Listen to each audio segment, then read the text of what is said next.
mga Chinese at foreign nationals sa minahan. Ganyan ang nakikita ng Department of Environment and Natural Resources.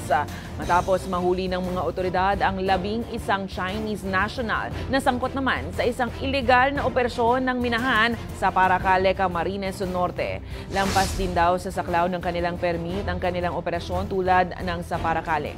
Ayon kay DNR Secretary Antonia Yulo Loizaga, may posibilidad ng presensya ng ilegal na dayuhang manggagawa sa minahan sa Pilipinas. Hindi rin umano ito ang unang beses na nakakita ng mga dayuhang ilegal na nagmimina dito sa Pilipinas. Noong nakaraang taon, nahuli rin ng mga otoridad ang mga dayuhan sa isang ilegal na minahan sa upland areas ng Cagayan de Oro at Iligan.